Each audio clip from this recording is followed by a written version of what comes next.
Is that contract? Healthcare providers. I have started the YouTube video, so for everybody's information, I think we're live there. And I'll start the meeting recording soon. And then they sell It works. and take that one. Good. Good. Work now? That's good. Yeah. It's not gonna work next time, you know that. I know. It's one thing at a We time. did just pay the invoice, so. I'm just Oh, telling, maybe that's well, we just paid, no, so we just paid the invoice, so next time it's definitely, just approved it yesterday. We're Yeah. a revenue stream for that. See what they got. Well, and the problem is Jared moved to Texas, Yeah. Yeah. so the guy that set it up and knows everything is gone. He was kind of chatty anyway. Maybe we get some best chatty. Well, it was actually a daughter that, so one sister handed it off to the other sister. How's your daughter doing up north? She's doing well. Coming up to the end of her first year. So, yeah, she doesn't like the winters, but everything else is going fine. Yeah, the winters up there not good. Yeah, we watched my oldest granddaughter last night at Wichita State. She got, they had their Facility fund. Senate where there's senators and then there's a speaker of the House.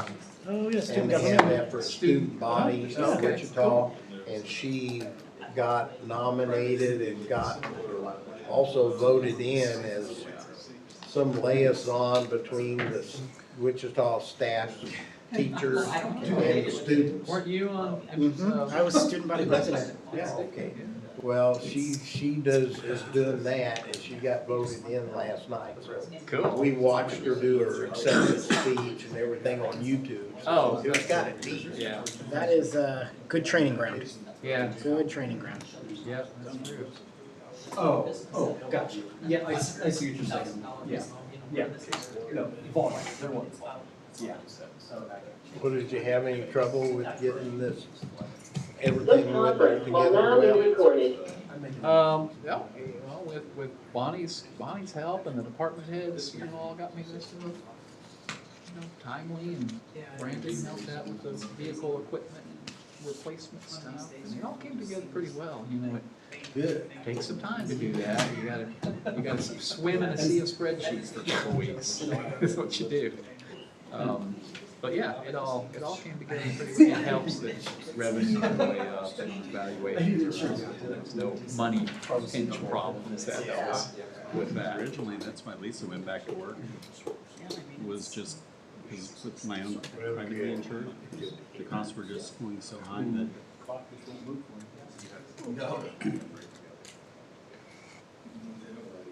There we go.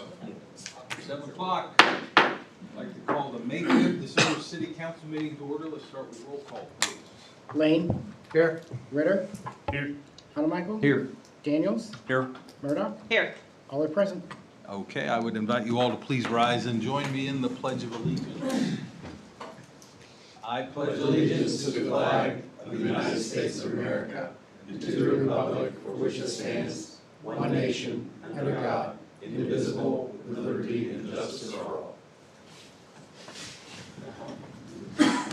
Okay, first tonight on our agenda is our consent agenda. Tonight we have approval of the minutes from our council meeting of April 21st, approval of pay ordinance number 925, and approval of July 4th of July fireworks show proposal. Any discussion of any of these items or a motion to approve? I'll make a motion, we approve the consent agenda. I'll second the motion. We have a motion and a second. Any discussion? Roll call, please. Murdoch? Yes. Daniels? Yes. Michael? Yes. Ritter? Yes. Lane? Yes. Motion carries. Okay. Mayor, before we move on, can I make a motion to make an amendment to the agenda? I'd like to make a motion to move item 3B, considering the assessment ordinance for Merck, up to 3A, basically switching 3B and 3A. Okay. I'll second the motion. All right, we have a motion to consider item 3B before 3A. Any discussion of the motion? All in favor say aye. Aye. All opposed, same sign. Okay. Our next item is call to public. Members of the public are welcome to use this time to comment about any matter relating to city business not listed on the agenda tonight. The comments discussed under call to public may or may not be acted on by the council during this meeting. Does anyone wish to address the council under call to public? Mike, is there anyone online? Nobody That online. might wish to, okay. We will move on. Item 3B, consider assessment ordinance for the Merck 87th Street Benefit District. Yes, council, you recall, a couple meetings ago, you adopted the resolution for the benefit district. This pertains to the 87th Street improvements and the recreation path. So what you have before you is the official ordinance levying the assessment. So recommend approval of that. I'm happy to answer any questions. Any questions for Patrick on this assessment ordinance?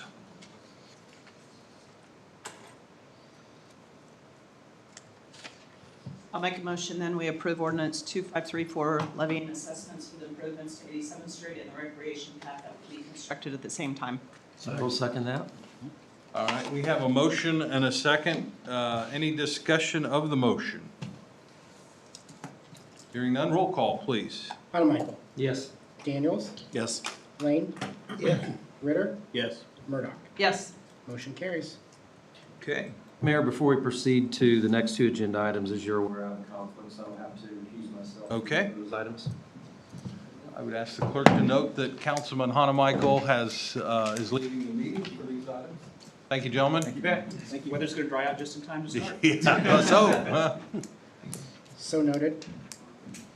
Thank you.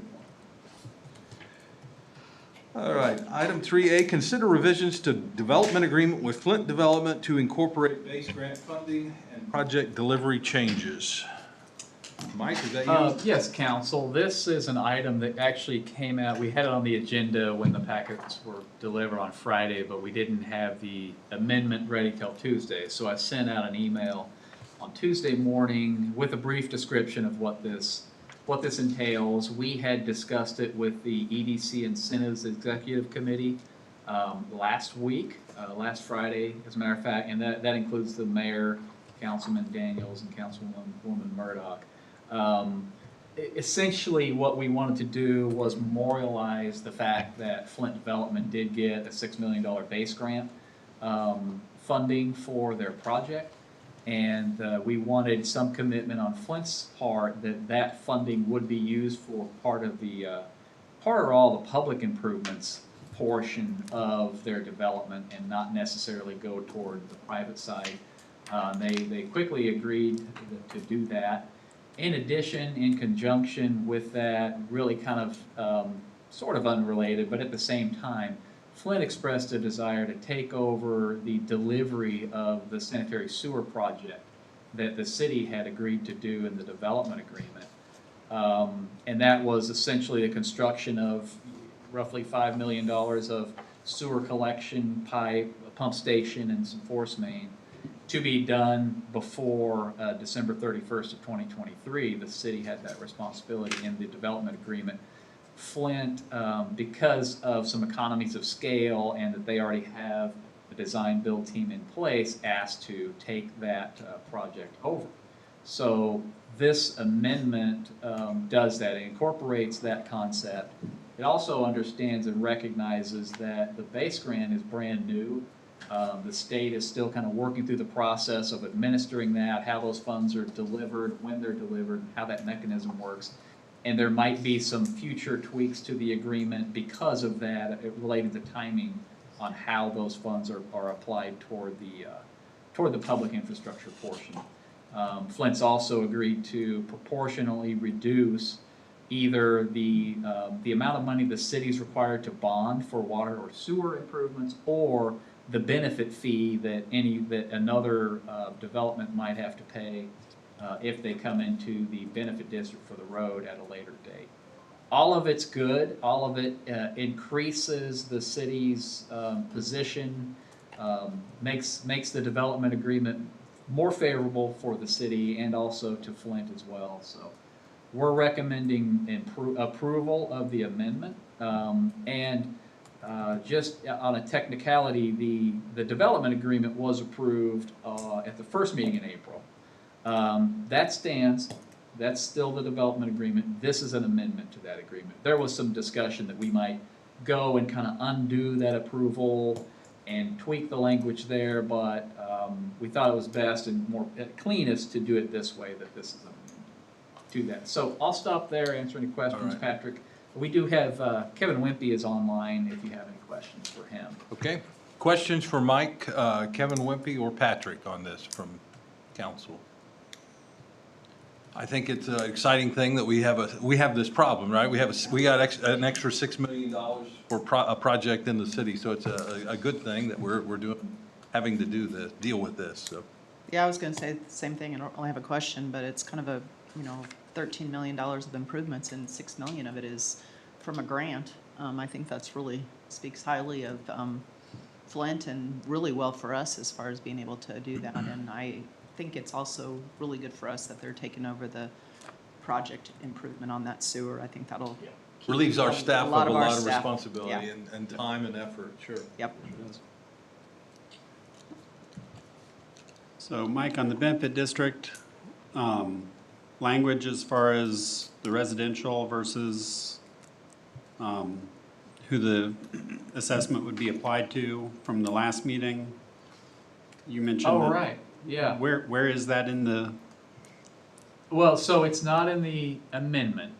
okay, We incorporated it in, because you'll remember we drafted, the motion for approval had language that incorporated that into the approved development. so it's into the pre-development agreement. Yeah, that we've already.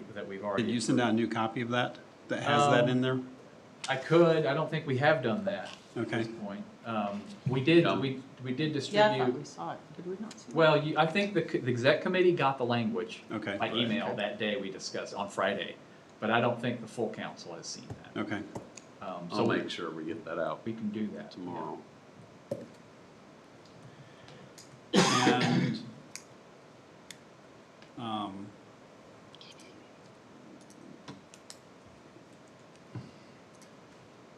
on the benefit district, was that purely apportioned on a square foot basis of the property or on the buildings? Or, I thought the original language had kind of a two-factor of how that was gonna be assessed. I think you're on the next agenda. Yeah, Oh, well, okay. Kevin, can you answer that question for us? I mean, if that's the next, Yeah, I think it is the next item, but we just as well answer it. Yeah, no problem. Kevin Wimpy with more about the city's bond council. Yeah, the assessment, the method of assessment is equally per square foot. So not tied to building, but real estate square foot within the area. okay, so not acreage, not anything, but actual square footage of buildings? Square footage of property, Or property?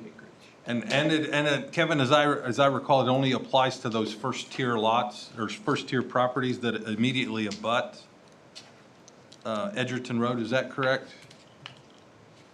The benefit area stretches to the east of Edgerton Road. I don't know the depictions in the resolution that was adopted about a month ago now, the first meeting in April. And the benefit fee, the language is in there about it applying to properties that substantially improve and connect to Edgerton Road. Yeah, the trigger is the connection, so maybe that was the thought. Maybe that was it, The yeah. thought is that it Right. doesn't trigger unless there's a connection to Edgerton Road. So even if it's a property that's in that benefit district area, doesn't front on Edgerton Road and doesn't connect to Edgerton Road, So anything, then so anything on 103rd, if they connect to 103rd, would not be assessed? that's Right. correct. That was my recollection. Yeah. Is what I think you were going for.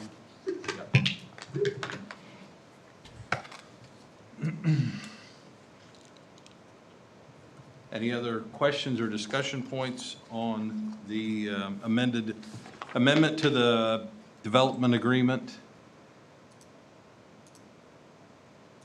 Are we okay to make a motion?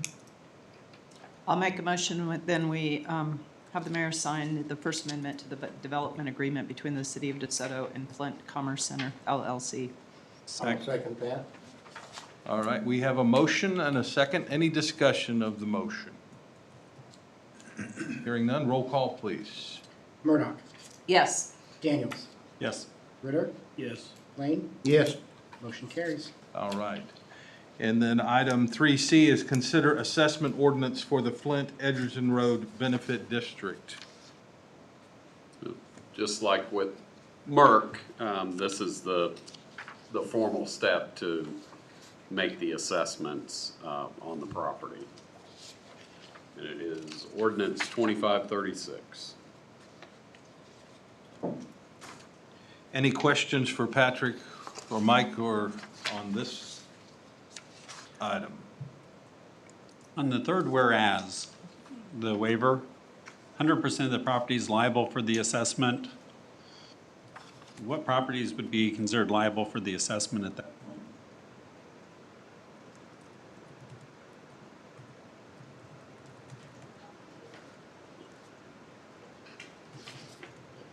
Mike, Patrick, happy to take that. I didn't quite really hear the question, but I think it was about the third whereas clause and what is 100% of the property relate to.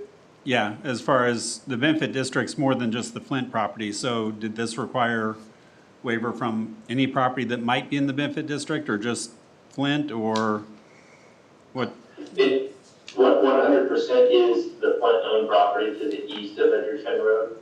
That is the benefit district as, created today.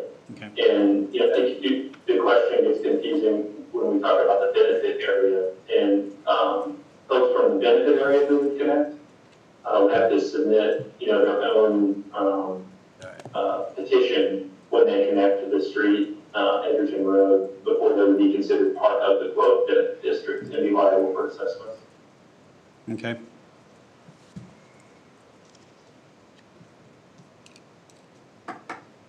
Any other questions? You ready for a motion? Sure. I'll make a motion to approve ordinance 2536 levying assessments for the improvements to Edgerton Road to be completed by Flint. I'll second the motion. We have a motion and a second. Any discussion? Roll call, please. Lane, Yes. Ritter, Yes.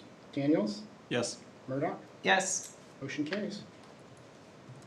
Kevin, would you go grab, or Patrick, Kevin, on a Michael, please. I didn't miss him. I'm sorry. Patrick's go.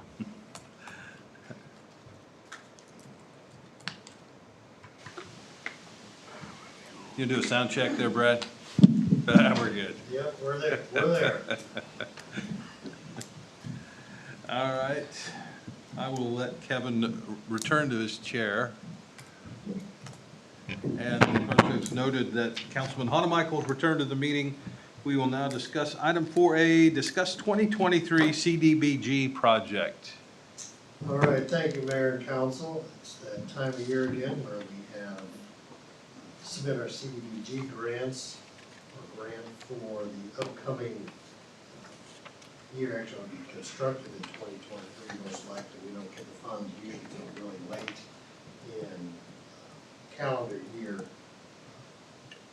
Typically, in the past, we've kind of given you a laundry list of projects. However, the low to moderate income level has changed. Actually, they changed it last year, but they did sort of a really late change, and so they allowed us to continue with the previous year's level with a little bit of coaching on how to write the report, so it appeared to be a little bit more favorable towards the low and moderate income districts that you were working with. However, the new level is 43.6, so we only have one district that qualifies, and that's Block Grant 2. And that's mostly because of the residents of Cleveland City are the ones that put that into play. Now, it's interesting because it's also our biggest district. Obviously, Sunflower takes up quite a bit of it, so there's a lot of area that doesn't have any residents in it. However, one of the things that we talked about, a lot of this came from discussions with that Brandon's been having with the Park Board about our grant for trail system. And the project that really has just stood out as the project to do is the connection from Clearview City up to 91st Street.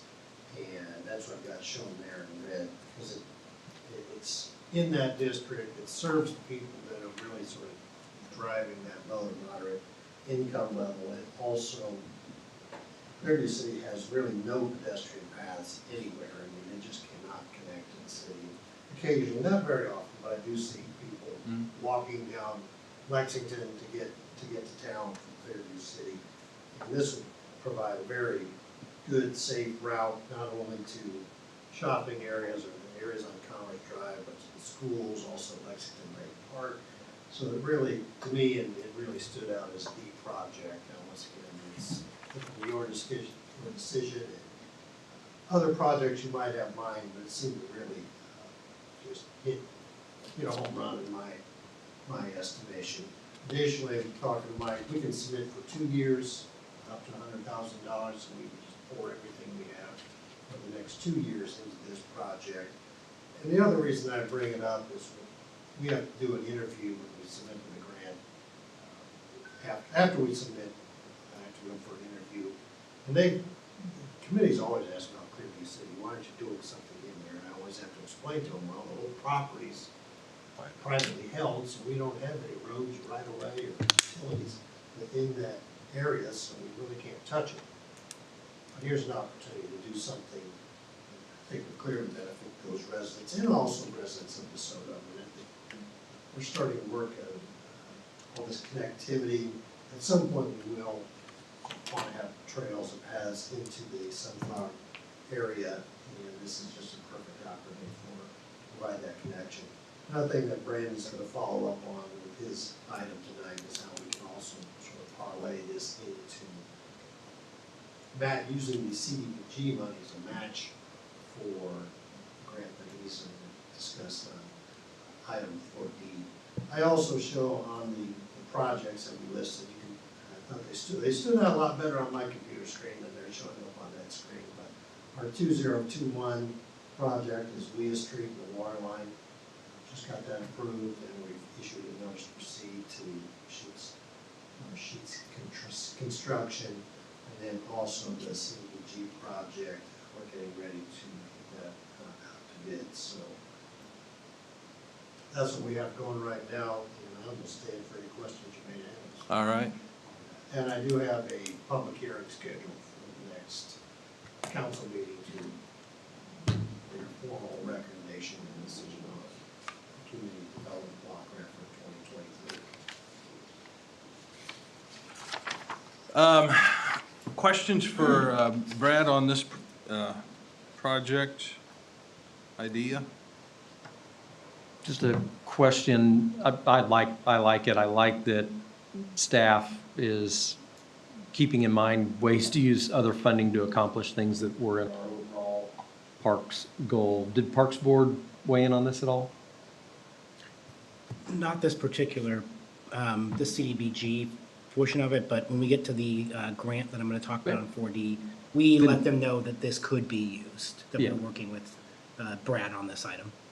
No, I like it. And again, just making sure the Parks is on board, which I'm sure they are, but I think it'd be interesting to be able to see kind of a map of, what that original trails program looked like and how What we're pieces we've chopped up. Yeah, how we're kind of chipping away. What kind of progress on Yeah. that plan we have made. Yeah, because we're really sticking to that plan. I think we are. I like it. Do we see this falling in that Sunflower utility corridor or within the Sunflower Road right away? Yeah, it'll be in that utility corridor. Yeah, and so we'll have to, Some sort of agreement with? Yeah, with the Sunflower redevelopment, south of 95th. They own that, and then, the rest between 95th. We have right of way from 95th to 87th essentially. That's right. In that corridor. Yeah, that's city right of way, right. What would be the width? 8 feet?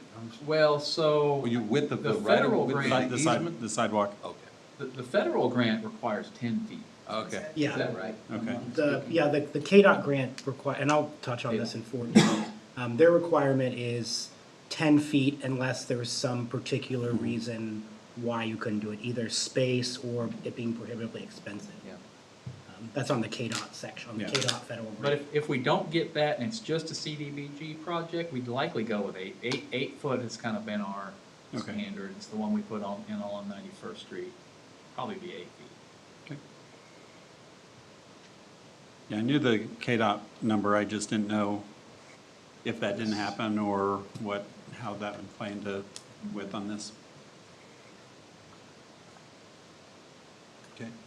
Any other comments? I like the idea. I mean, important piece, it's park connectivity, it's people connectivity to, activity centers, to schools.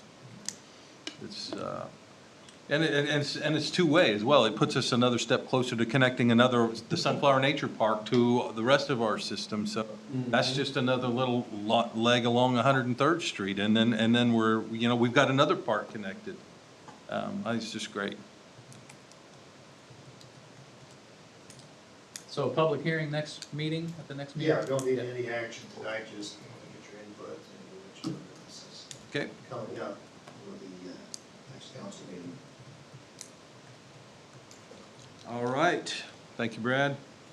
Item B, consider or receive and discuss draft 2023 budget reports. All 143 pages. or Well, whatever it yeah, was. so I guess the first question to ask, does anybody need to use the restroom? Yeah. Right. Do we need a 3-minute break?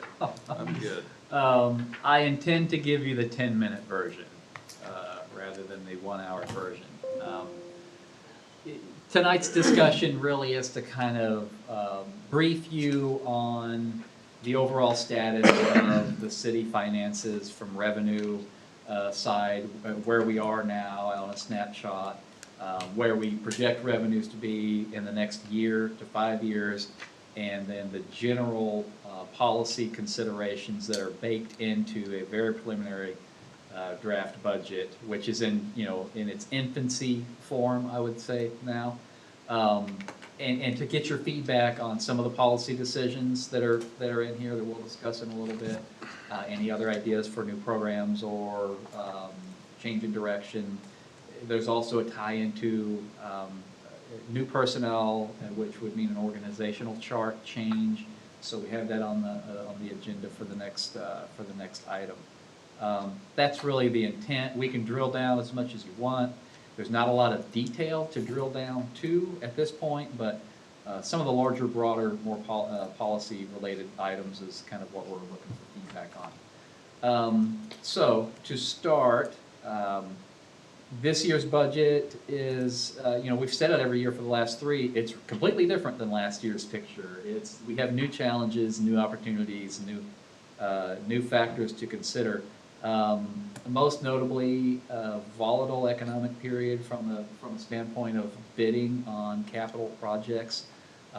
Just very difficult to predict how much stuff is going to cost. It's volatile from an inflationary standpoint. We are used to inflation CPI being around 1%. That's 8.5% now. Regional the consumer price index for the Kansas City region is 8.5, and that puts a lot of pressure on commodity budgets.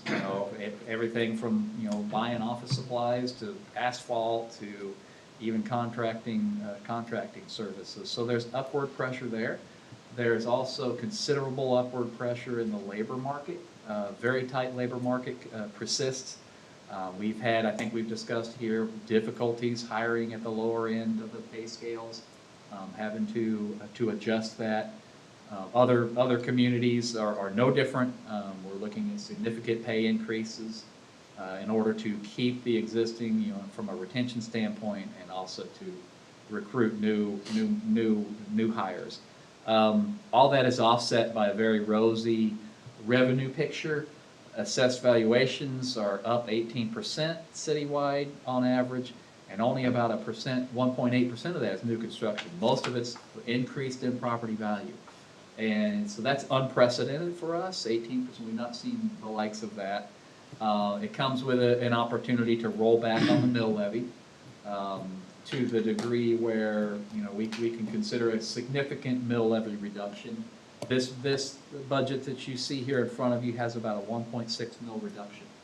And that's down from the mill levy this year, which is lower than what we had anticipated we wanted to get when we budgeted last year because of the technicality that of the publication. So you'll remember that we had to go with a revenue neutral rate for this year. So that's kind of an artificially low rate for this year, and we're looking at being able to reduce it even further for next year, which we always do with caution.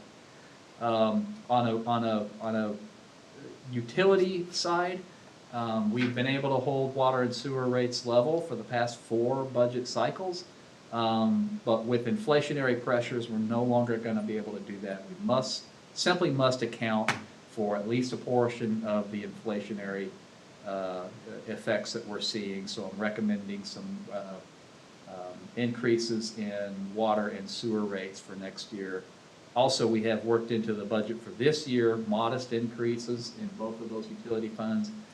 In past years, I've recommended we don't need to do those. This year, it's a different picture. I'm going to recommend that we do have to go ahead and implement those this year, and then there's future rate increases for the following years. So, with that, I'll just step through the staff memo here. Stop me anytime you have a question. We'll go back and forth. If I see eyes drooping, I'll pep it up. Maybe I'll stand up. Maybe I'll turn the page. We don't know.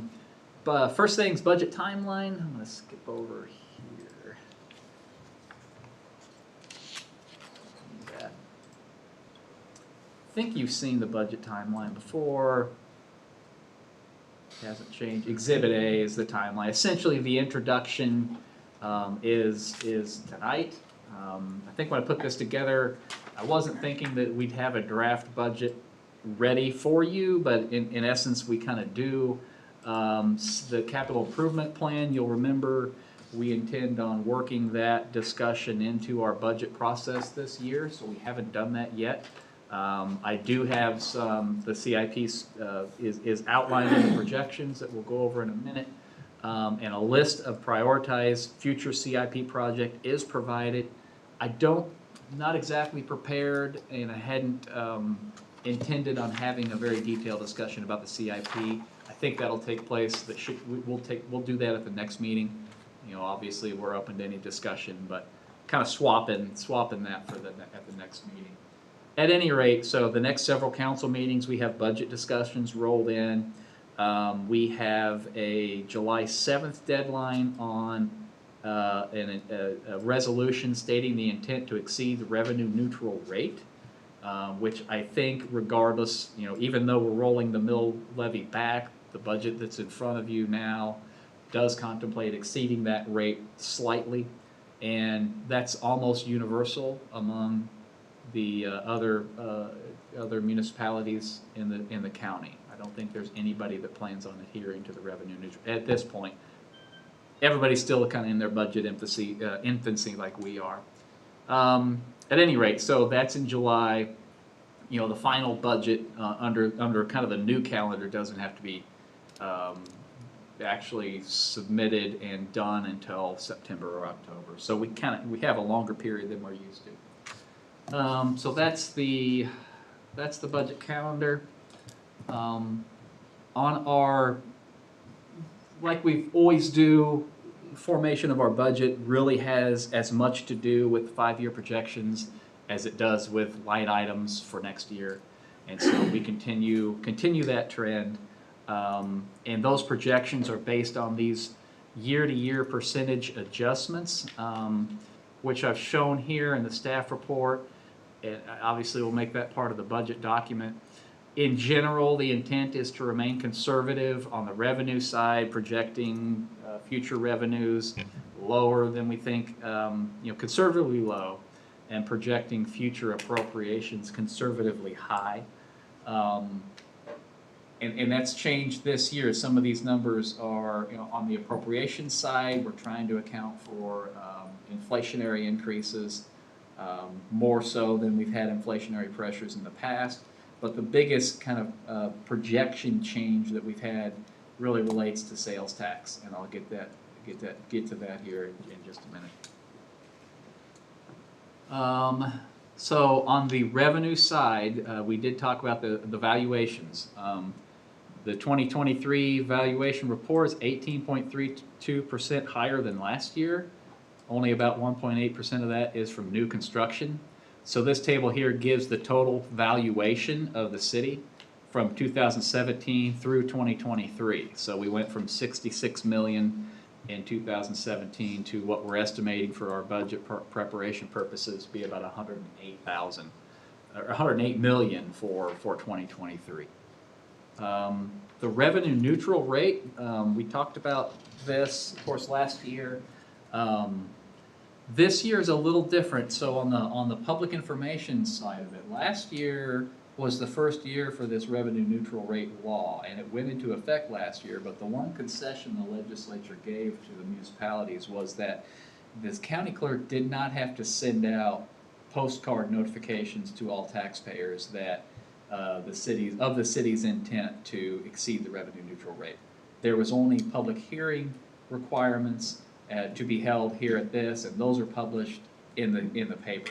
This year, there will be mailers mailed out to every taxpayer in the city or in the county, wherever they're exceeding the revenue neutral rate, explaining what the revenue neutral rate is and that we're going to be exceeding it. So if we go down that path, people will be getting these postcards in the mail. And so there's added need this year, and also with property tax valuation increase, added need for additional public outreach information on both of those elements. That yes, your property value went up, but that doesn't mean your tax is going to go up by 18%. Here's how a mill levy works, that sort of thing. But also the public information officers for several cities in the county have a committee together working on specific language that's going to go in these postcards, with the intent that the language is relatively uniform throughout the county, it's understandable, and people in different jurisdictions aren't getting different information with that. What is the timing of the postcards? Yeah, so the postcards wouldn't go out until, Brandon, do you have that August. off the top of your head? Okay. First week in August. In August? Yeah, I'll give me a second, I'll give you the date. It will be after our mail-in election. Yes. Yes. Okay. Yeah. Yeah, so it's not till August, but they're working through that process now, and as soon as they have that language, I think that'll be our trigger to start with this public information. Here's what a mill levy is, here's the revenue neutral rate, here's what we expect. We're still not gonna be to the point in our budget where we have a mill levy. You know, we're not gonna get the final valuations from the county until June, so we'll still be working through that, but there'll be plenty to go on from a public information standpoint. Regardless, I have calculated the revenue neutral estimate in mills, and I think estimate still, but that's for us. It's going to be around 19.65 mils. So that'll be somewhere around the revenue neutral rate, and you'll see in the budget that's in front of you, I'm proposing slightly higher mill rate than that. We talked about sales tax. So this chart here gives sales tax growth projections. So all these numbers prior to 2022, which is this year, which is where my cursor is, these are all actual numbers. So 21, that's an actual number, and all the way back to 2007, those are actual numbers. The 2022 figure is a projection based on the first quarter budget report that was also attached. It's part of the 108 pages, is that quarterly budget report that I give you, which really isn't part of the budget, although we used it to kind of form the projections that we have moving forward. I'm projecting right now a slight decrease in sales tax revenue from last year, but the first quarter actual sales tax collections for 2022 exceeded the first quarter in 2021 by about 8.5%. So we're still on this trajectory. And over the last several years, over the last 10 years, it's averaged 10% per year, right? And so when you keep estimating those sales tax figures at 2 and 3% increases, you know, you're estimating low. So if you look at this yearly percentage increase table that we've got here, I'm showing now, these numbers here on sales and use tax monies, 4% increases throughout the projection. We had 2.5% or 3% last year. So that's still probably less than half of what our projections have been before, or what the actual increases are. And 2 years ago, we had Columbia Capital take a real deep dive into these projections and didn't come up with any silver bullet that's going to kill us, and you have the rug pulled out from under us. So I think it's still very conservative to be estimating this sort of growth trend where we are. The other thing I want to kind of address before I forget, and it's in here somewhere, I just can't remember where. We know we're on the cusp of some significant industrial economic development opportunities that will occur, are occurring. The wheels are set in motion for those to occur. Those are going to bring with them significant revenue streams that we have not seen yet, and significant expenditures that we've not contemplated yet. None of that is included in this draft budget at all. I've not included any of that as a adder to franchise fees or adder to building inspection permits or an adder. None of that is included in there. None of that's included in the sales tax or any of these other projections. It's difficult to account on a 5-year projection standpoint, almost impossible to account for something like that. Your charts just get wacky when you're trying to account for millions of dollars of building permits per year. So I think it might be worth our while to consider significant contingencies within the budget, significant revenue contingencies and significant expense contingencies in the general fund and the capital improvements fund. Just in the event something really big happens that we need to react to. So that was kind of an aside. I wanted to say it before I forgot to say it, but none of that's baked in here. This is all kind of, DeSoto's been growing and the economy's been doing well and we've been doing well in the economy, so that's what you're seeing here tonight. Let's talk about the debt service revenue, specifically the sales tax portion. The one thing that is not projected in here, this is sales tax that goes into the general fund. So we know we have a sales tax referendum of the 3/4 cent coming up in June. All of that goes to the debt service fund.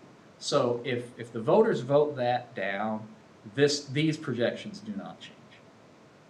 But the projections that change are the sales tax portion of the revenue that go into the debt service, and that's this line that I'm showing. So you see similar increases, and this only goes back to 2016, but similar year-over-year 10% increases like we've talked about, with this big projected dip in 2022, because as we've discussed, even if the voters approve the continuation of the sales tax, there'll be one quarter this year where it won't be collected. There'll be a gap before they can start collecting it again. So that dip represents that gap. But then the rest of these projections assume that the voters approve it. So the debt service fund projections, the mill levy that is needed to support debt service fund long-term, assumes that's going to be re-upped. If that's not re-upped, we'll know by June, and so we'll be able to adjust accordingly. We did talk about property tax mill levies. The proposed budget shows a reduction in the mill levy from 22.4 to 20.8, so that's a mill reduction of 1.6. With an assessed valuation increase of 18% and a consumer price index inflation of 8.5%, essentially what we're doing, this reduction is kind of the sweet spot. We kind of have to account for the inflationary increase because level of service is dependent on that. But to the degree we can, we're not taking over advantage of that increase in property valuation, because we know that just because a house is worth more, it doesn't cost any more to plow the snow or fix the pothole. So this is kind of the middle, the 1.6 mils is essentially the middle ground. We do have to account for this inflationary pressure, but we're not we're not really taking full advantage of that increased assessed valuation. So that's overall mills. So as we know, mill levy revenues go to the general fund, they go to the debt service fund, and they go to the law enforcement fund. In the general fund, the mill levy is staying essentially level from where it was last year. That mill, what is it? I can't remember what it is. Thought I wrote it down somewhere. But that mill stays the same, but you can see later on, the debt service mill is really where we have an opportunity to lower the tax burden. This chart here shows my projections for year-ending fund balance in the general fund.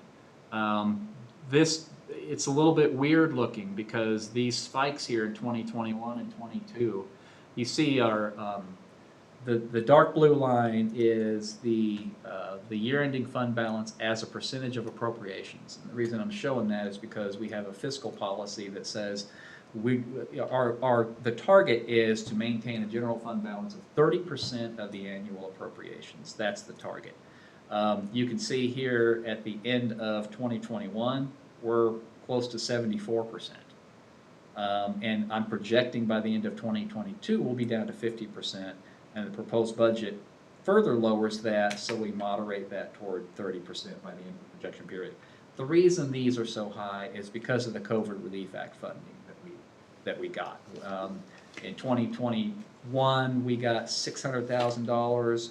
We spent a good portion of that in 2021, but a good portion of that didn't get transferred to the CIP. It'll be transferred this year. So that's why this number is so high. That's why there's such a big dip here. And similar this year, we're going to get another almost $500,000 into the general fund sometime over the summer months. And we didn't budget to transfer that this year, so we'll do that next year. So that's why this step down is pretty dramatic right there. And that's why that chart looks a little funny. So on the debt service fund, this is really where we have the opportunity to reduce our the mill rate. I'll just start here with the chart.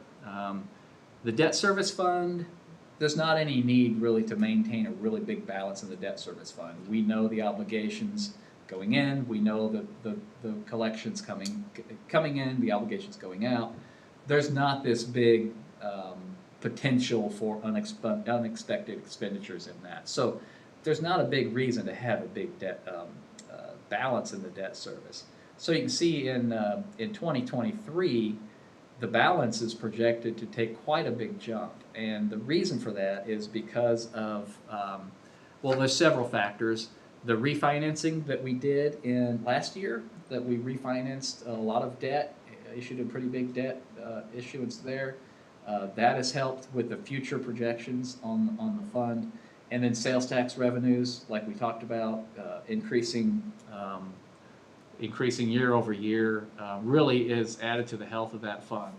So we're seeing the ability then to reduce, it's sitting at 4.0 now. The proposed levy is 2.8, so it's quite a big reduction. And then on the projections, I'm showing even further decreases within the projection period. Now that also assumes issuance of new debt of $1.25 million this year. In our CIP, we have $1.25 million to replace the Waverly Water Tower. So that's baked into the 2022 already.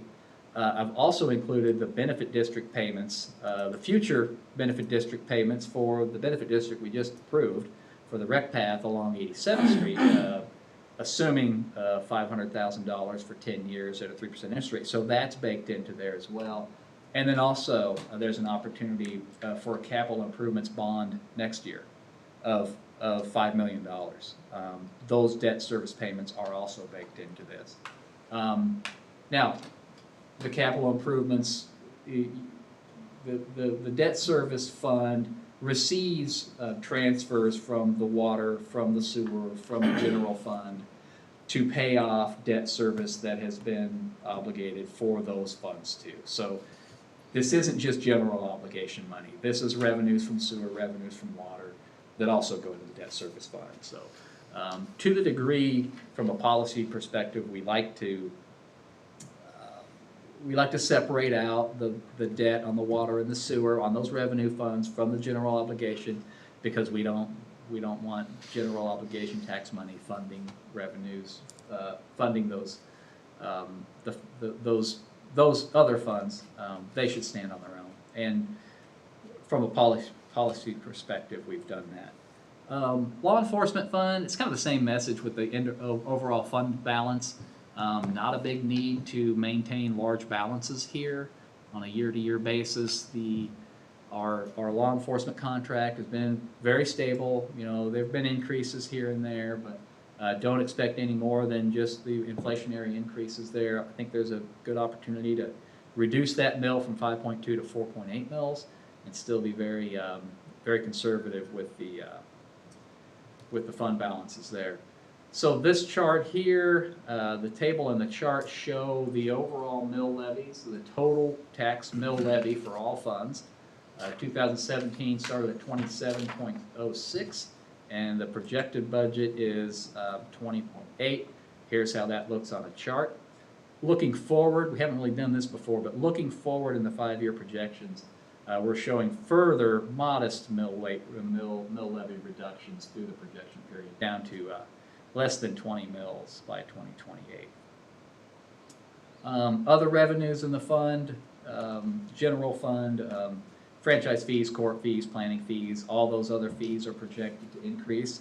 Not as aggressively as the sales tax, but still inflationary increases for those. No reason to think those will be leveling off anytime soon. I kind of already explained about the stimulus funding that we received.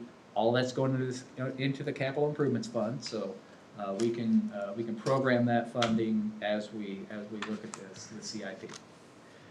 That's the overall. I know we're kind of late, and I'm sorry. The overall picture of the budget that's in front of you. So there's some policy considerations that are also included here. The first one, probably the most significant one, is the personnel.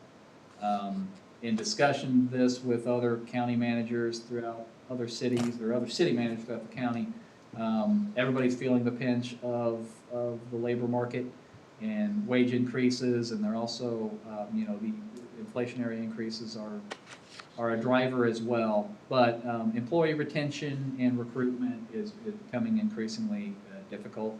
So in this budget, there's a 7% wage increase for 2023. Our personnel policy does speak to wage increases. We have a provision for a cost of living increase and a merit increase, and we've usually separated those out. And consumer price index has been 1 to 1.5 to 1.8% the last several years, and that's the cost of living increase, and then the merit would be the rest. Well, this year the consumer price index is 8.5%. So we can't really do that. So what I'm suggesting is that from a policies perspective, that the cost of living portion be about 4%, and then merit is another 3%. So if you're a good enough employee to remain employed for another year, you get the 4%. Anything on top of that is based on performance. So that's worked into the budget. Also worked into the budget are 2 new positions, actually. 3 new positions, 2 new employees. The first most significant one is a city engineer public works director position. And that, kind of like what you expect that to be, I need that to be an executive level position, and the salary point represents that. We're coming into a time where we're going to need further oversight on planning, development, zoning issues. And I think our public works, the meat and potatoes public works, the street, the water, the sewer, really need some executive oversight that I am not able to provide with my current workload. So I think it's important that we plan for the future with that new executive position there at a 6-figure salary point. The other new positions are a public works operations manager that essentially would be an assistant to the city engineer position, and then a new street maintenance technician. Our intent would be to promote the public works operations management from the street department, promote that position, and then we need to backfill that promotion with just a street maintenance. So it's three new, well, it's really two new positions and two new employees, two new full-time equivalent employees. And so we can look at the org chart, how that works, probably does deserve some explanation a little bit here. And I'll breeze over it a little bit here so we can get through this budget stuff, but we'll look at it in more detail here in the next agenda. I thought I had those in here, Brandon. No. Where are they? The org Yeah. chart? It was a Oh, here, separate, here. Oh, okay. it was a separate one. Here it is. So for what we're wanting to do here, right now, the other thing inherent in this new org chart is Brandon's promotion from assistant to the administrator to assistant administrator. And I don't know if you'll recall, but when we were talking about the position, I didn't want to immediately have someone who was in a supervisory role over other department heads. I kind of wanted a city clerk and assistant to me to come into that role, but Brandon really has shown aptitude and competency in the personnel management and personalities, and I think has shown an aptitude there that I'm very comfortable putting him in a position of a supervisory role over a couple of departments. But the public works stuff would stay directly under me. So the proposal is to move his title to Assistant City Administrator, and then put the Administrative Services Department, which is kind of the front hall city office staff, and the Parks and Rec under Brandon for now, and then leave the other positions under me. The new Public Works Director, City Engineer position, again, would report directly to me, but that person would be over the street department and over the water and wastewater departments as well. So he'd have supervisory control over those two.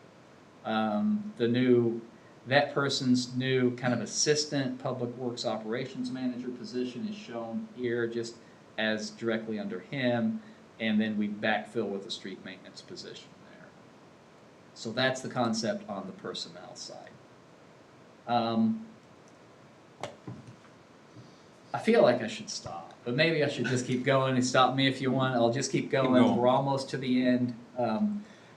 Other policy things that are included in here, health insurance, got decent news on that. NPR's, our health insurance for next year is only a 3.9% increase, which really can't complain about. The vehicle equipment replacement, we're continuing that program. 3 new acquisitions for next year.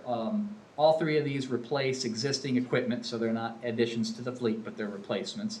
We will continue with our relationship with Enterprise for lease arrangements on these utility trucks. One for the Parks Department, one for the Street Department, one for the Water Department. And then also the Parks Department, we're replacing that Gator they have. It's getting on in age and starting to need some maintenance on it, so we're replacing that as well. Summer concert series continues to be funded, which is good. Road maintenance program, we're able to increase the budget for that from $500,000 to $550,000. That follows an increase last year from $425,000 to $500,000.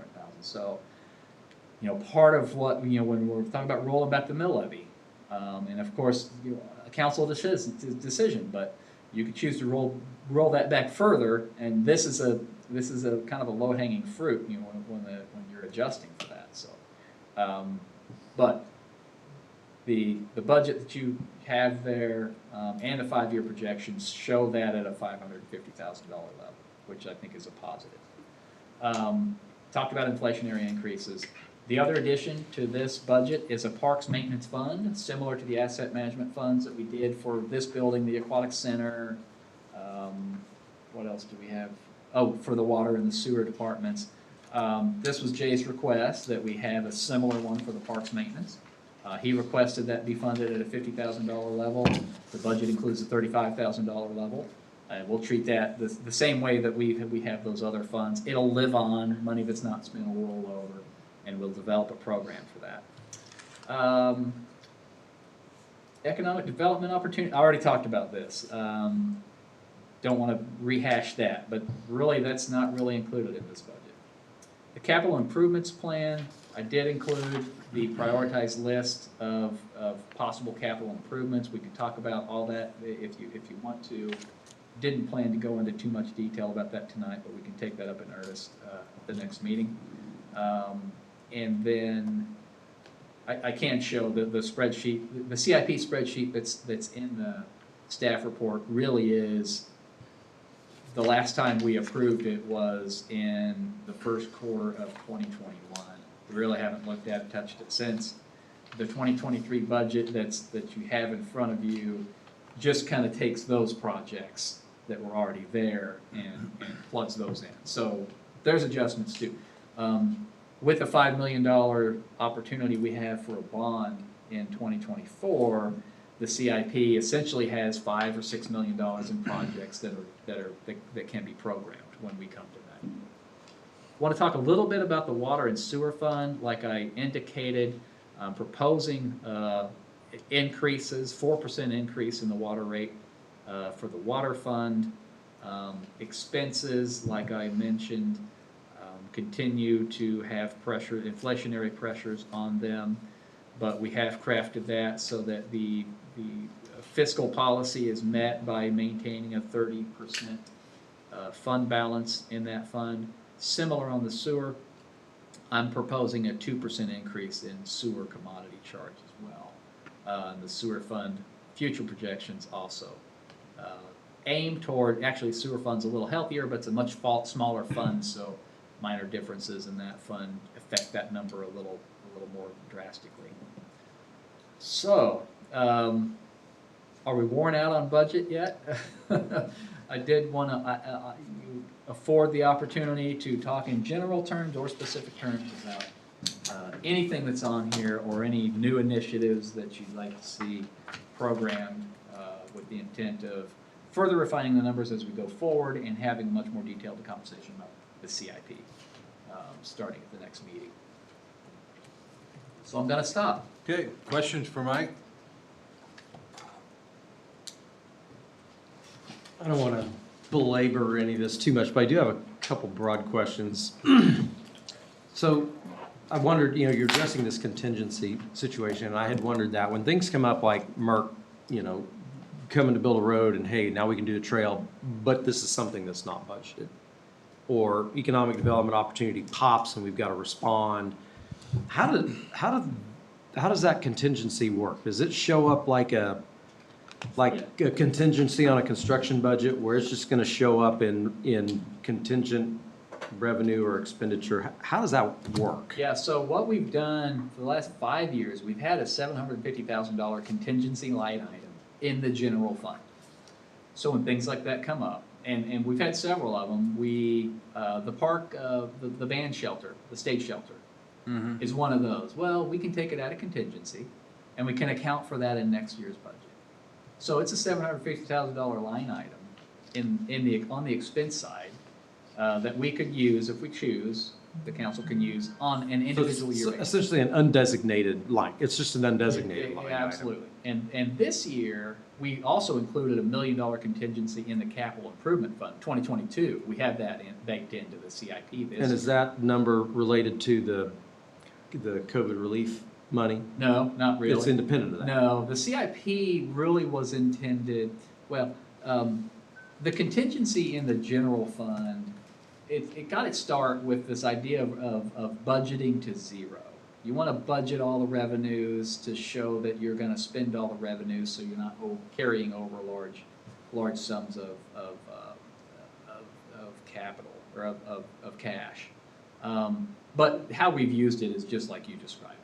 On the CIP side, I think the theory there is that CIP projects, we hardly do one that doesn't last more than a year, right? And so we start a project in 2021, it bleeds over to 2022, we have all that money budgeted in 21, we didn't know it was going to bleed over, and so we need that contingency as a buffer for those bleed over projects. That's why we included it in for 2022, and I'm showing it again in 2023.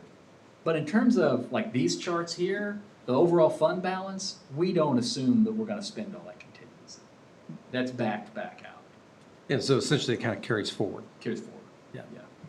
So, okay, then the other quick question, on that COVID relief money, it falls into the capital improvement plan. Have we really talked yet about how it's gonna be applied? Is it gonna be applied essentially as an offset to activity that we've already planned or additional opportunity?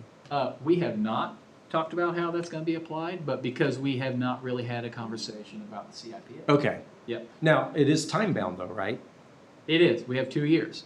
From 2 when? years To, 2 years from the end of this year. So we have until 2025. Okay, so we got plenty of time Yeah. to do Yeah. a CIP And project. a lot of cities are taking that money and they say, let's look at our CIP. Here, we've got this Ottawa Street project. That's a great big chunk. Apply We it to use that. it for that. Yeah. You know, so that's easy. That's kind of an easy But it thing. also creates an opportunity to have as matching funds for, Yeah, yeah. you know, yeah. some new opportunity or something that is in an out year that we can accelerate. Yep. But we haven't got there yet. Haven't got there yet. So Okay. Exhibit F in your report. I doubt I know I didn't get that far. Yeah, okay, well, it's there. But you can, this is the CIP, and you can see down here at the bottom, there's about $5 million to program.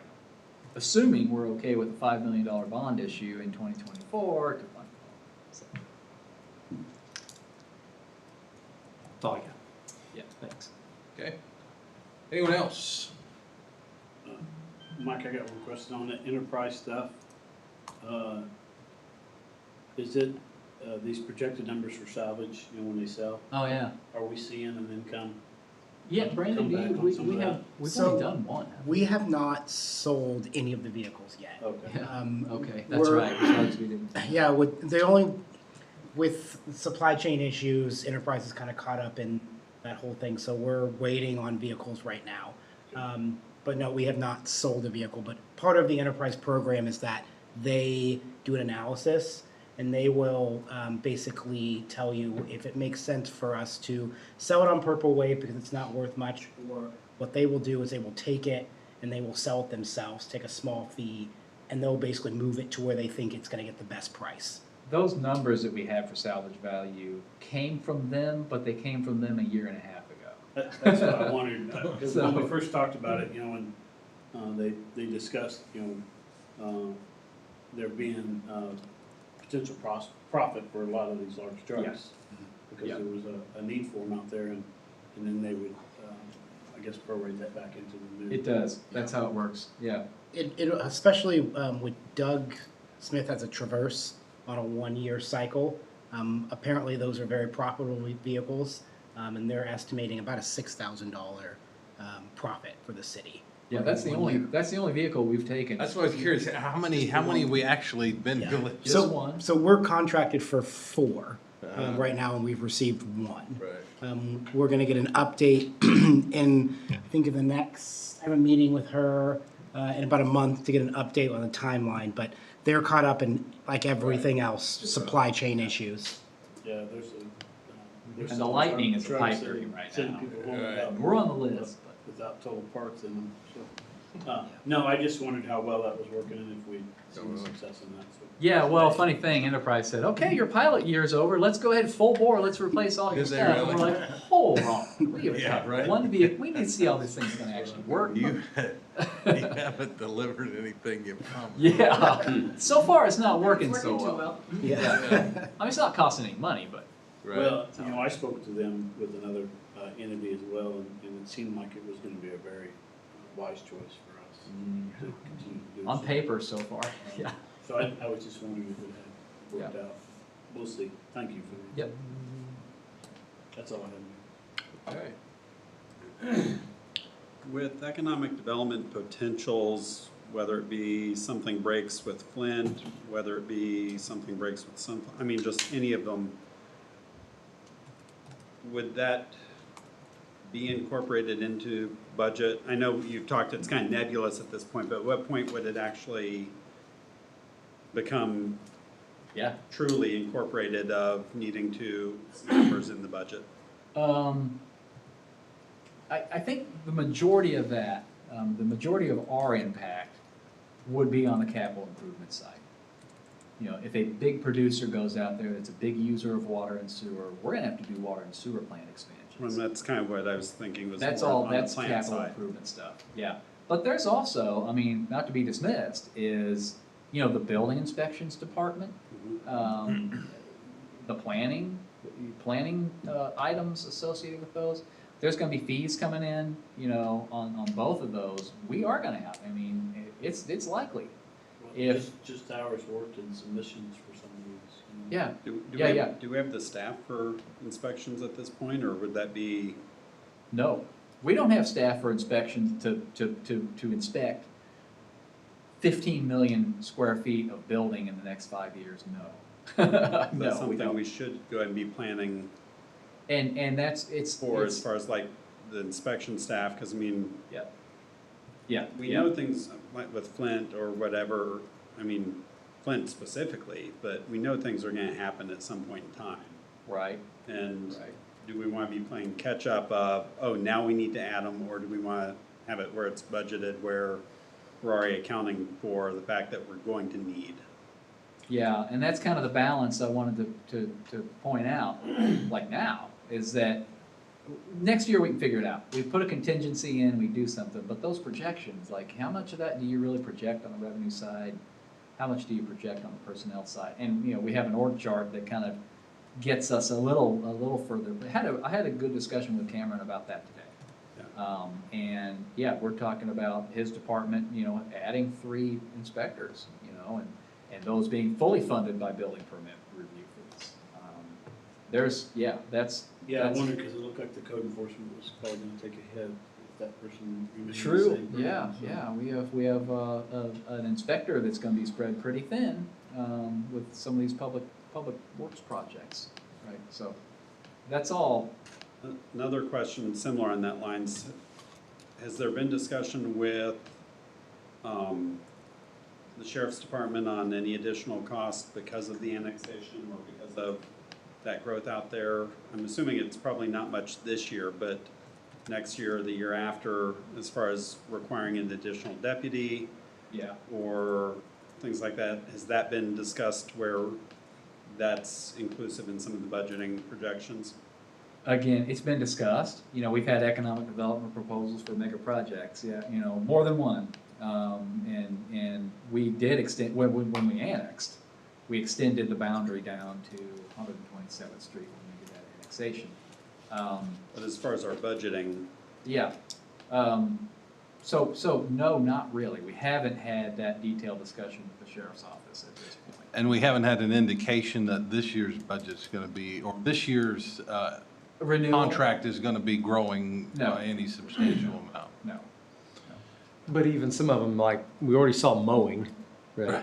We already saw well, Sure. we gotta mow more, and you're gonna buy more salt, right, for road treatment, so. With his happiness of us annexing. So this brings up something I was gonna bring up later in like my comments, but a budget item of not immediate concern, but a budget item I think that we need to understand in future years is what it would cost for the city to operate its own police department. I think it would be important for us to, I would propose that we would initiate a committee that would investigate those costs throughout 2022 and report back maybe next budget cycle as to what that startup and ongoing costs of a city-maintained police department would be, so that we, at some point, I'm assuming that there's going to be a balance when it would need to transition from the sheriff's to a city force, when those costs make more sense for us to go, you know, with a city force versus the sheriff. And I think it would be in our interest to start that study and try and get some of those answers this year. You say a committee, but are there maybe public consultant Well, professionals so- that can kind of, I because can you're tell- right, at some point, you would see the cost growth go to a point where you could sustain it yourself. You need to identify what that trigger point is. I Right. assume there's probably some entity that has studied public safety costs and. Could be. My thought was, we have the retired undersheriff in the city that I've had several conversations with. that knows costs and operations of a, of a police force that would help us identify what those costs might be and help us put a report together throughout the year. So, and he had agreed to help me out in that regard. Yeah, I think it's the upfront. Oh, yeah, costs that equipping. are good, the initial cost of buying a car. Right. Buying the building, building over to. But with Enterprise, they're almost free, so. No. If they come, and if you can plug them in. No, I think that's getting over the hump of the initial cost would probably not. What's the, not to hijack your budget discussion, Mike, but This is budget discussion. it is. Yeah. But most starting police departments, their starting wages are in the 40s, 46, somewhere in there for police officers. Can I add a future budget item? Yeah. Talk about?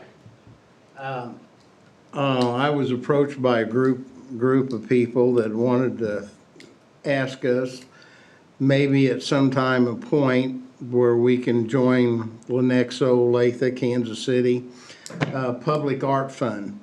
This connects the community through community involvements and identifies our community.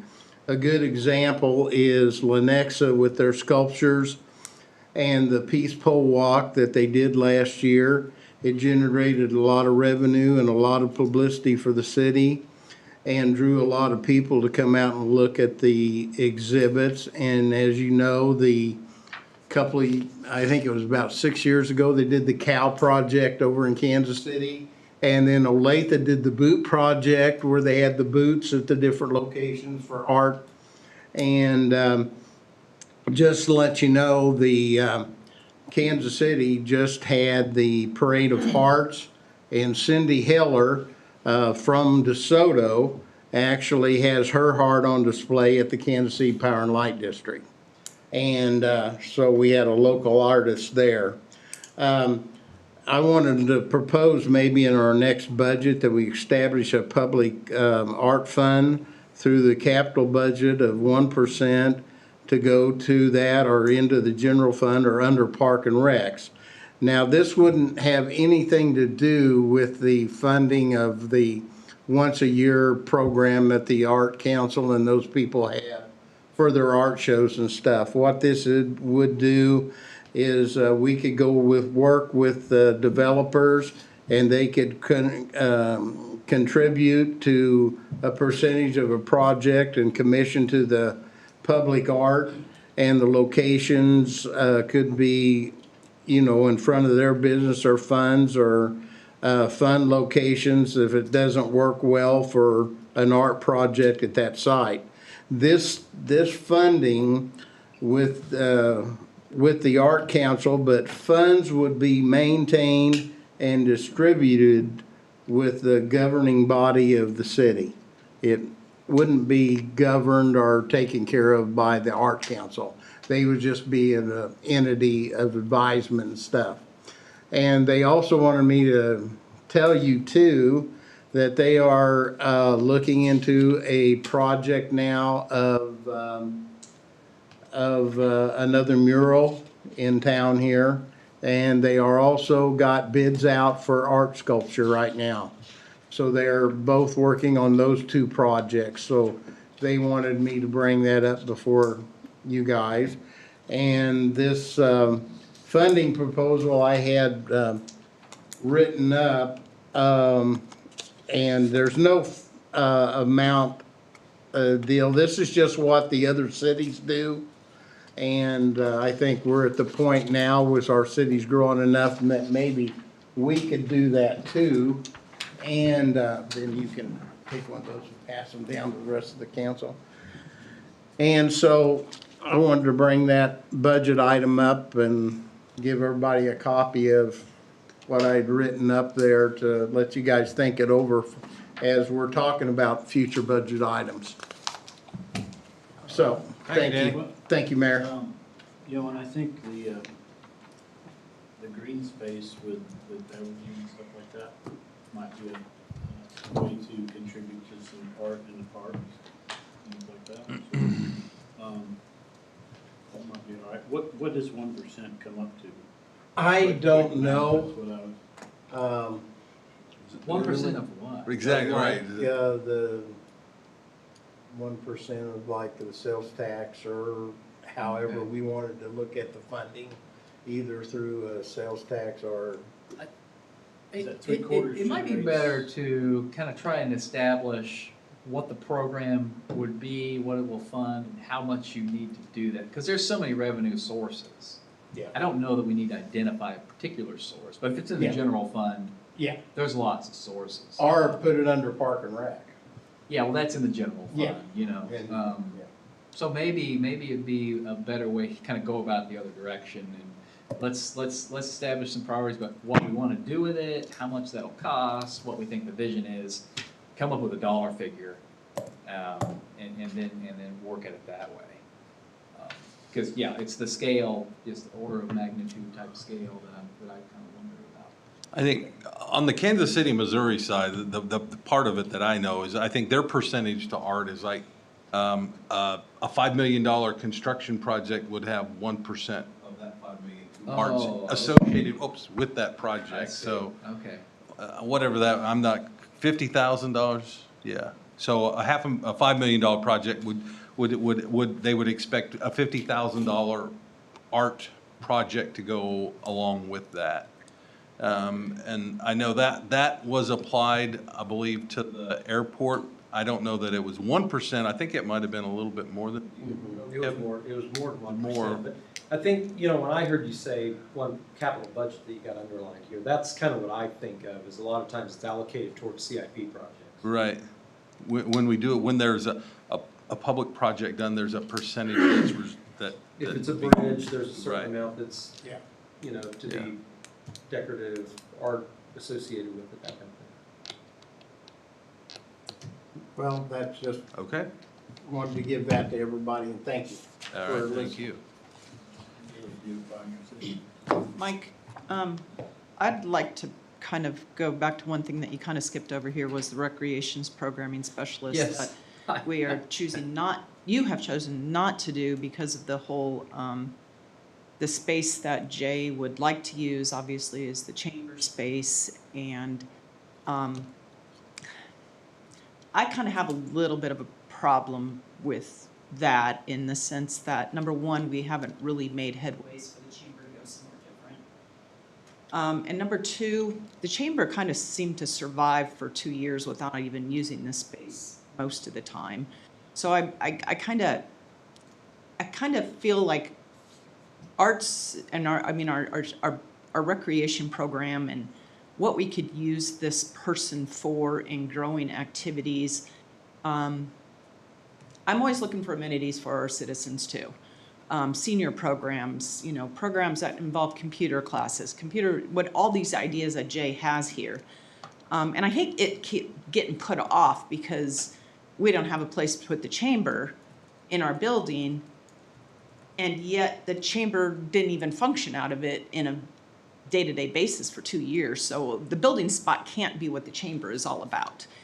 But yet, spacing wise and not being able to do that, I think we should really look at that. And if we are going to put it off, then I think we need to make a commitment that in this year or next year that this problem is solved so that the chamber is moved somewhere so that we do have our space to be able to do something like this. I'm not downing the chamber, don't get me wrong. That's not my intention. My intention is the fact that how often is that being used in a public need at the chamber office, or is it just 3 people working at a desk that could easily be put in a different situation? How often are people coming in there and having meetings? How often? Because, if that's not very often, then we could put it to use a lot better, and the chamber could, there's got to be something that we could do here with that. Yeah, well, good point. And I had that noted to bring it specifically because Jay made darn sure that I'm with had Jay it. on this. I think we need to move forward with more programs, senior well, programs, Yeah. There's just so many ideas that, Well, and I think, so the chamber, the vision had been, And we have a city hall master plan that we worked through a couple years ago. And the vision is to move the chamber up to this main area and allocate some money for an office renovation. Where is that? Is that downstairs? Do you remember where that? It's down, Yeah, yeah. it's down by the chamber- art, Yeah, I'm sorry. down by the Yeah. art place. Okay, Yeah. yeah. So that's on the CIP list. So we put that on the CIP for 2023. We do that project, then that moves out of the way. And we can budget for the position in '24 and include it as we go. I think we kind of created our own problem when we asked them to move down here to this building, move away from downtown area, you know? Well, and I A also, lot of chambers are downtown, Yeah. and, you know, when we took them away from downtown and brought them down here, we created that, Yeah. that own space problem. well, and you know, at one point it wasn't an issue, you know. We have the Arts Council in here using space. We have the food pantry using space. You know, we have the sheriff using space. You know, other nice buildings, we need storage for all the sports activities and stuff. So, I mean, you know, I understand the situation. I just think that, you know, putting it off totally for another year when some of the programs could still be happening with that position, just because there's not an office space. I mean, there's office space, I don't know who uses the one that we used Give to that have our up, desks right? in. I've got a file cabinet that isn't I mean, there's a space there I'm sure no one's using. You know, I just What think about that where the water department a space for a person is the space to put this person particularly, not having that seems to be kind of not a great reason to put off having this type of programs moving forward and starting those for another 2 years. Because it's not in 22, it's not gonna be in 23, it's gonna be in 24, 2 years because we don't have a spot to put the person. Is it space or is it other, I mean? Well, that's the general, that's why I didn't include it in this budget. Because there's also salary consideration. Yeah, right, Yeah. right. But Yeah. it seems like we can find the space, like you said. Well, an Take office. the mayor out, he offices- doesn't ever use that space. Well, an office, you know, the office thing is. I think the old water space would be nice, and then you guys could still Well, have your, I- a meeting-sized table down there. Yeah, and I think that the idea for Jay, which has been, tell me if I'm wrong, Mike, has been emphasized to Mike, is that that whole chamber office space would be also where a lot of the activities are going on. It's not just that, Oh, no, But I that would be also- the activities. Space it's is- not just where the person who's gonna, this person The is. person's office would be with Jay and Justin. Yeah, it's where the activities will be going That's right. on, but for a year of building activities, you know, the community center surely could be used for some of it, the gym could surely be used for some of it. The council chambers could probably use for some of it, depending on what those activities are. But what if this person is doing things like a farmer's market planning and developing? What if they're doing, you know, senior programs that are done in the senior center anyway? I mean, so I guess I just would like us to really think Revisit about this a little bit and not try to use the space as a reason not. And if it's totally not in a budget to put $45,000 budget in there for that, fine. But I don't think that that's the case. I think we're focusing too much on the location. And I get what you guys are saying about all these wonderful spaces, but those two need to be finished before they're gonna be Yeah. usable. Though, you know, Yeah. that's not solving the problem yet. We already have the problem, the future planned for it. It's just, we need to do it. And this space to me seems kind of a little, not a good excuse not to have that position, helping Jay and them grow our Yeah. activities for the community. And the fire department's not gonna move quick enough to put them, if you wanted to put them back uptown. Oh, no, that's not gonna happen. So anyway, I just would like you to rethink that a little bit. Talk to Oh, yeah, Jay, absolutely. We can- just we with can- you and Jay saying, hey, you know, I think it What rolls ideas? right into the capital improvement stuff too, because there's a couple of projects on the capital improvement that are renovating space here. And it also probably it goes toward Rob's point about preparing for future staffing increases Well, for yeah, economic development right, stuff, you know. So we might crack open that, the city hall master plan, you know, because we had a plan for the use of every room and how it was gonna be used, and we've, you know, time's gone by and conditions have changed, and we probably ought to take another look at that in the context of the CIP. Well, And, and with the chamber activity and EDC development, I can't believe they're not using it to have some meetings. It sounds more like we need to look at moving or accelerating the capital improvements of this building to accommodate Yeah. everything as opposed to taking something away. It seems like we need to really focus on moving up the capital improvements and making the space usable so we have what we need for pretty much all the participants to be able to function and function in a professional manner across all of them. Yeah, certainly we can do both. I mean, the intent for the chamber is to make their life better. I mean, we want a nice new office at a place that, you know, has amenities and meeting space, you know, that's the intent. I think we can do both. I mean, sure. Upstairs still needs to be sprinkled too, right? And bathrooms. Yeah. Yeah, that's the big item upstairs. And HVAC. I mean, it's gonna need some money. Bigger list. But it's there. It's available. Okay. Good discussion. Any other thoughts? I'd just make one more thought about the police department thing. You know, the city of Gardner went through this growing pains. You know, they were a city of 5,000-6,000 people, and overnight they were 12, and now 20 or 25, 30. 25? Yeah, so, you know, and they went from a public safety department to separating those and you know, increasing their law enforcement, but you know, so they may be another good resource to tap on what their actual cost is to provide service. That's all I have. Okay.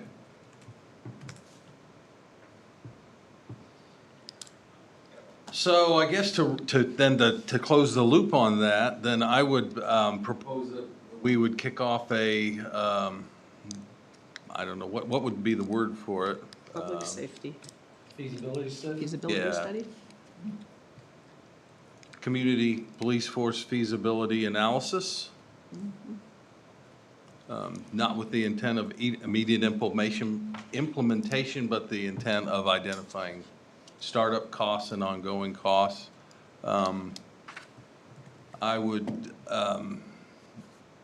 plan to sit on that committee, and I have Doug Bedford from the community who has agreed to, I'll say chair that group. I don't know if he's the chair or whatever, but he's the brain trust, certainly with the police law enforcement background that would have the connections to know what to help us steer us. Would any other council people like to? I'd like to help. Or Dan can. This had to be interesting with as much as I've worked. Probably we can have two, so. We have two, yeah. I've heard three voices, so you guys can Straws. draw straws, but. You know, I think, I don't know, Patrick, we could technically rotate, like, as long as there aren't three of them in a meeting. Okay. Right. There could be three involved, but just not in the same meeting. I'm fine with doing something else if there's two others interested. All right, so we'll put, initially then we'll list Rob and Danny, myself Okay. and staff assistance from Brandon as needed. Absolutely, Yeah. he's your guy, Okay. yeah. He's not on that side of the chart, he's on this side of the chart. You're crossing over Brandon now. You're observant. Yeah. Maybe Oh, it's it going is on the backwards public through the mayor. safety. I don't know. Well, the public safety goes straight to the mayor. Yeah, that's by way of city administrator. It did just go back to work, so. Hey, I've talked to They may him. have to be in the meeting. Yeah, I've talked to him several times, but. Well, yeah, we can work on getting some structure to that, a schedule, Yeah. goals, objectives, sort of get something down on paper. That's always good. Yeah. To facilitate progress, right? Yeah, Know yeah, where we you're can look going. into the consultant angle, yeah, we can discuss that as a Right. committee, yeah, okay, great. All right. Any other budget discussion thoughts before we move on? All right.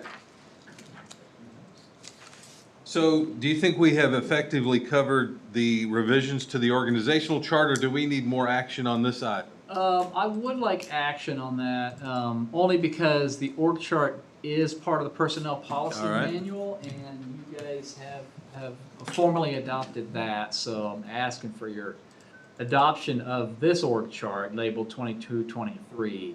We've also provided, and at your places, I think is a cleaner, better copy of the future org chart as well that just shows another couple of positions. Happy to discuss that if you wish. You know, I think in light of Rob's comments tonight about future budget, there might be some more work to do with the future org chart. Maybe this is a 3 to 5 year org chart, and we need to look at a 10 to 20 year. You know, not really sure, but Well, I think the key thing, though, is having your main positions lined up, so, you know. Right. If you fill in additional staff under a certain area, building Yeah. inspection or whatever it may be, then that's based on workload demand. But I think it's, for example, you know, finally getting the Public Works Director, City Engineer position back in as its own standalone. I think that's kind of what I'm more curious about, is sort of that executive level structure that looks like a city of, you know, something a little bit bigger than us Right. would be. right. Any questions or comments or thoughts on Mike's org chart for 2022, 2023, other than what we've already presented? Now when it's finished, can we just get a phone list for major contacts? For Oh. those lead roles, because I don't think, Sure, I think we asked for one a while back. But, I'll make sure you get one. You have one. Yes. Okay. Would you like a motion? So, questions, yes? No, I don't have a question. I was gonna Or- make a motion. Yeah, I'm ready I'll for a make motion if we're we not. adopt organizational chart as presented for 2022 to 2023. I will second that. We have a motion and a second. Any discussion? Roll call, please. Computer just froze, excuse me. for That'd be one you, second. Brandon. Lane?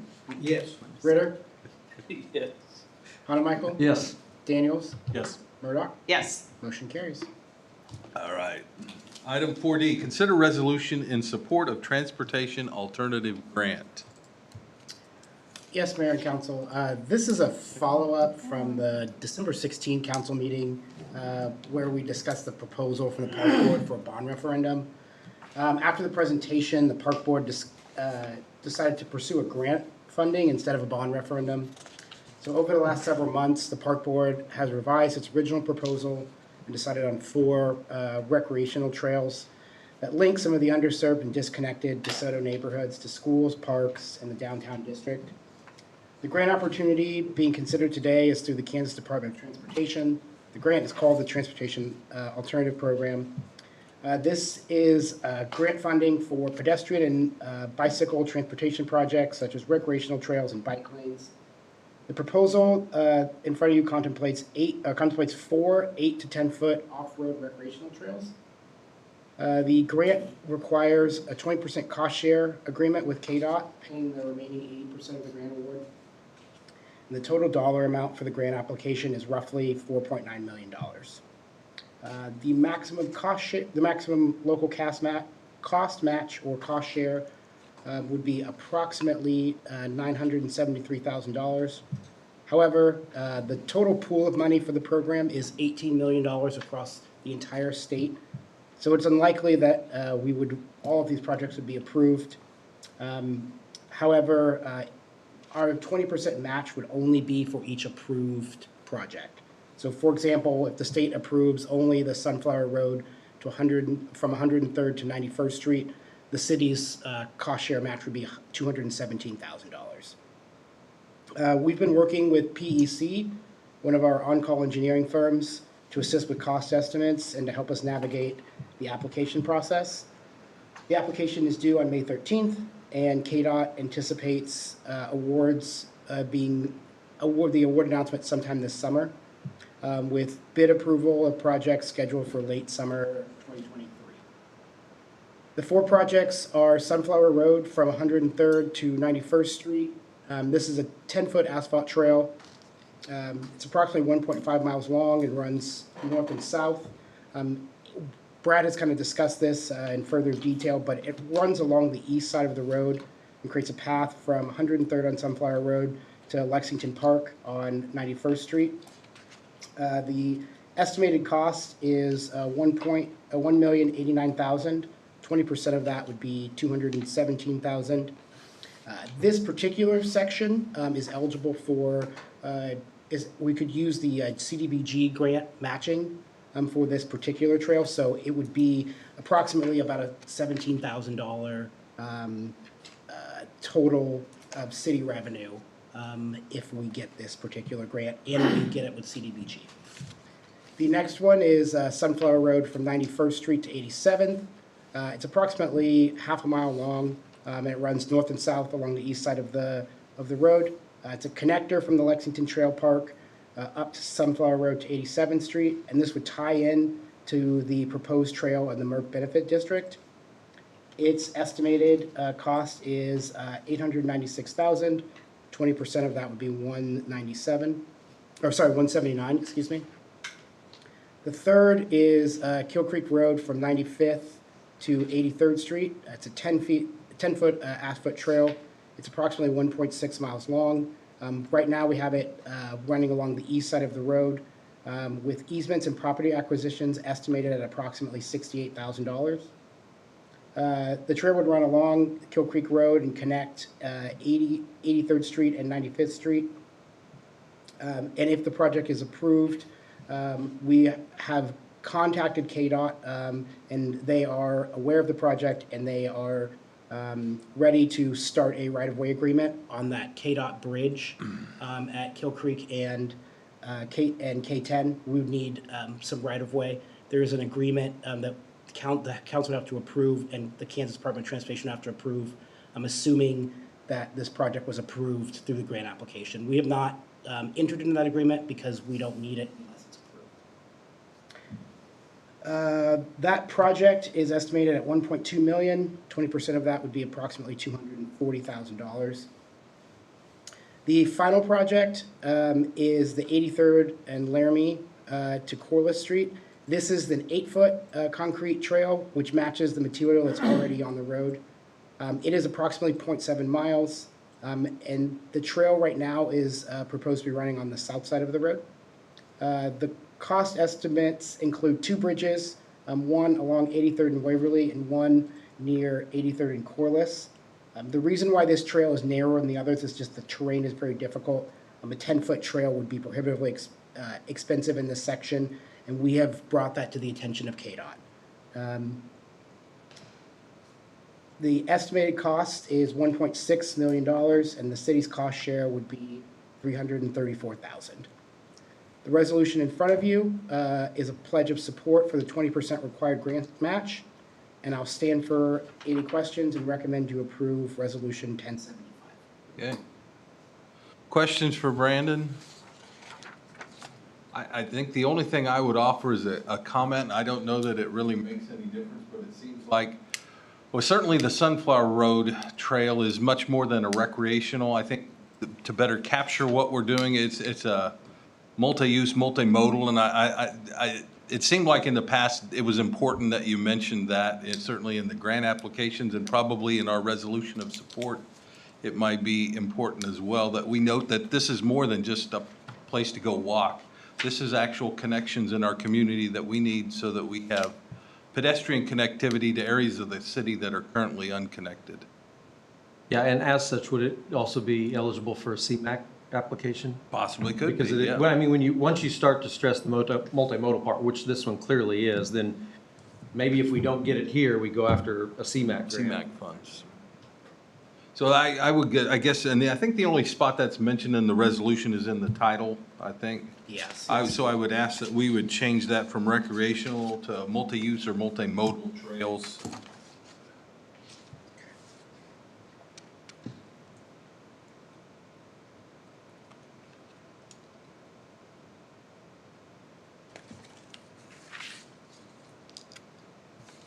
Okay.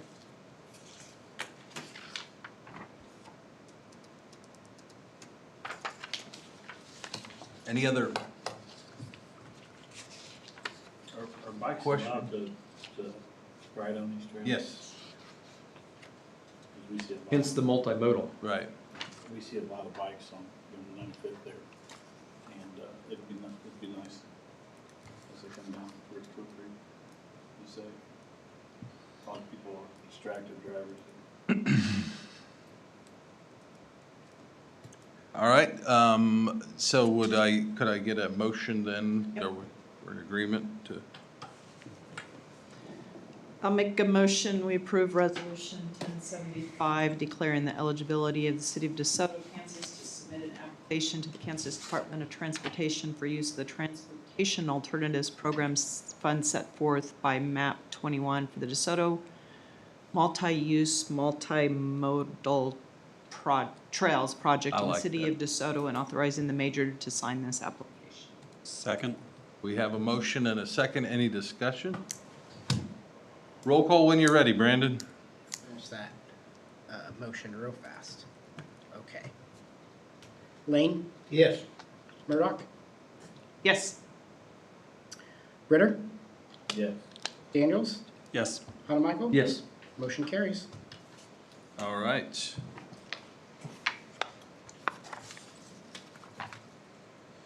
That goes through new business, so we will, executive session, we do not have anything to discuss under that item, correct? Correct. All right, advisory report, city administrator.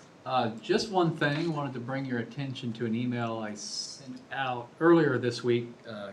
Kevin Hanamichael asked for a summary of building permitting activity, and Cameron Moffmer did a really nice job with this one, going back a couple of years per quarter basis on building permit detail report, the trends there. He did report to me today that they, this week, got 6 new single-family residential permits, all in Arcadian Estates. So that adds to this number. They have an excise tax deadline coming up. So we anticipate. Also, in addition to this number, there's another $15 million in commercial permitting. Alcoves, 7,000 square foot strip mall on Golden Lane and Lexington Avenue, the Taco Bell, and some improvements at Merck. So those would be in addition to the report that you've got here. So just bringing that to your attention. Okay. The last quarter of last year was the busiest in the history in terms of single-family residential permits. The landscape there's changed a little bit, because where it used to be builders would be able to build a single-family home in 3 to 4 or 5 months. Now that's taking closer to 10 or 12 months, simply because they can't get materials. The appliances are on back order. Windows are a problem. Just some of the stuff that goes into building a house takes longer, and so some of the permits that were issued in that quarter are gonna take most of this year to build. And we're kinda out of lots. We're sort of out of residential lots after Arcadian, so. So you're saying we need a place for housing? Yeah, we need a place for housing, yes, it's, I like that's what Cameron said. And Mike, kind of your explanation of, I was surprised, I anticipated seeing increasing values, and we're actually seeing decreasing Yeah. values. Yeah. Any commentary there? I think it's just a function of just the number of permits that we issued in the last quarter of last year. Well, but even 2021 over 2020. 2020 was 39 million in residential, then 31 million. So that dropped off. The commercial dropped off. First quarter over first quarters are down. Yeah. Yeah, I no. mean, it's when you drive around and you look Great around, insight I think the permits were getting issued, the big bulk was Q2 2020 to Q1 21, in terms of permits getting issued. So I presume that the construction was going on through 2021. Then you had that big chunk in Q4 21 of residential permits, which was probably the last phase of Harbor Ridge. Harbor Ridge Yep. opening up. Mhm. So Some of that was in Cherokee too, wasn't it? Cherokee Woods? back in Yeah. 2020, Mhm. yeah. Yeah, I don't have any Yeah. great insight on that. But then we'll see that, you just said new construction was only like 1.5% of our value increase, because, inflation was just so overwhelmingly dominant. But I assume that you know, we'll start seeing some of this play into our appraised value as well. Yeah, I So mean, it what is a- tips the needle on that is a big industrial. It's a little one in the haystack. Yeah. Okay. Yep, that was it. All from me. right. City attorney, Nothing for me. Thank you. city planner, Nothing tonight, Mayor, thanks. okay, city clerk. Just one thing you may have come across your news feed or in the newspaper. The governor is expected to sign HB 2106, which is the kind of axe the tax bill for food sales tax. So the bill basically calls for a reduction in food sales tax from 6.5%, as it is currently right now, to 4% in January of 2023, and then another reduction to 2% in 2024, and then a full elimination in 2025. This does not impact the city's portion of the sales tax, so that will remain. And just in brief conversations with the league, they're not anticipating any significant impact to the city's budget. But I wanted to make you aware of that because I've seen things on Twitter and KS Ledge, people talking about how it would impact municipalities. We're not expecting any significant impact to our budget. So it'll leave the city's taxes on the food in place, it's just taking the state's off. Yes. Yeah, there was some discussion at There you the go. city managers meeting about cities following suit, but it hasn't really gone any. Have you heard anything from the mayors?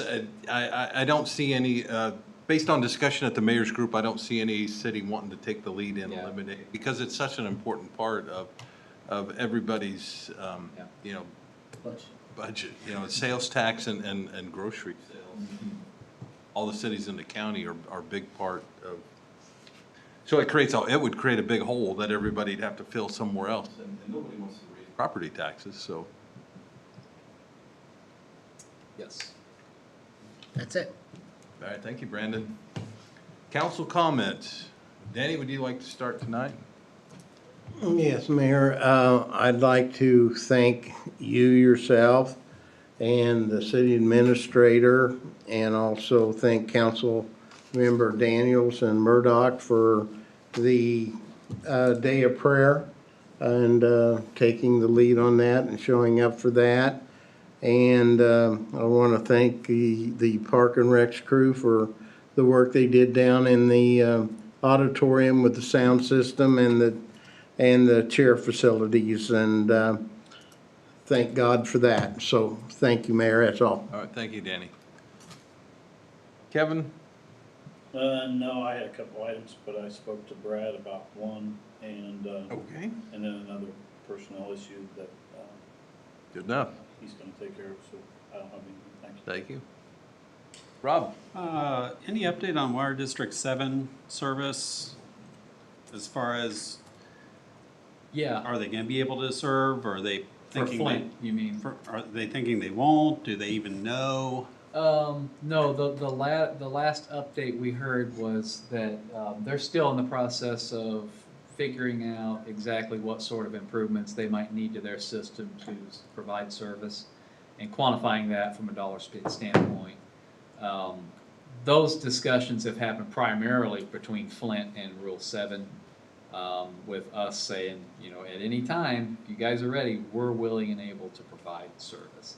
So I don't have anything to report, other than I think what we've already discussed is that Is Flint the main property that Water 7 would be serving at this point? it's as far as our the only concern? one. It's the Yeah, only one. it really is the only one. The rest is ours. Yeah, everything east of Edgerton Road. South of 103rd. And definitely south of 103rd, yeah, all of Sunflower is ours, yeah. And then just one other item, sheriff, fire department, EMS, just extreme kudos to them. I've had to interact with them more than I would like to in the last 10 days, as I've ended up making 2 911 calls for the sake of my mother. Oh, no. She's okay, just popped her new hip out of place twice. So at that point, she's been very impressed with what she remembers of their visits to her house but I mean, she was alert enough before they got there to know what was going on, and just the care that they provided to her was exceptional. And like I said, even from being the one that called 911 and helped coordinate it with her alone the first time and her and my dad the second time, again, just we have professional services that really do take care of our citizens. And from a personal standpoint, just a thank you and kudos to them. All right, we do. Thank you. Anything else tonight, Rob? Nope. All right, Lori. As we were going through all this, brought me kind of back to the capital improvement list and what we're gonna do, and the strategic planning session we had, and I don't know that we ever got like final info on that, and I thought we were gonna work on that. Do you know if did we? I don't recall getting A final final updated summary strategic from our plan. strategic plan. Summary and I mean, Yeah, Did we, we get yeah, that? that's another thing we need to, because normally we tackle the update to the strategic plan. We didn't do that this year either. I know we did send out a summary document from that retreat. I know we have it. Yes, that's sitting on my desk. I've finished it. I haven't brought it to your attention yet. Okay. That's on me. Let's close the loop Yeah, on we'll close the that. loop on As we talk about, yeah, budget CIP, yeah, we're behind on doing that. Well, and I think we have a good strategic plan, so I'm not trying to say that we necessarily have to go through and line by line update that. We've got a lot of other really big things going on, Yeah. but just what we talked about in our planning, you know, I had brought up a few things that were from a year or two ago that were on my task list that, you know, I hadn't done, and so it's kind of just moving forward on what we were wanting to do. My notes aren't as good as what came out of it, so that everybody's on the same page as what was important for us when we had that as we're moving forward and doing budget. We should know what we talked about as being the highlights of what we wanted to do moving forward. So if we could, you know, get that going, it's not like we have to review the whole strategic plan. I think just having in our mind what we wanted would be good. Good That's it. point. Thank you. Thank you. Yep. Thank you, Lori. Kevin? Mayor, I'm satisfied. All right. Well, I covered mine earlier during the budget, so I don't make that I'll make a motion, we adjourn. Second? All in favor, say aye. Hey. Opposed? We're adjourned. This conference is no longer being recorded. You made mention of the fire district. What's that? You made mention of the fire district. When I spoke to Todd a couple of weeks ago, he's having 6 personnel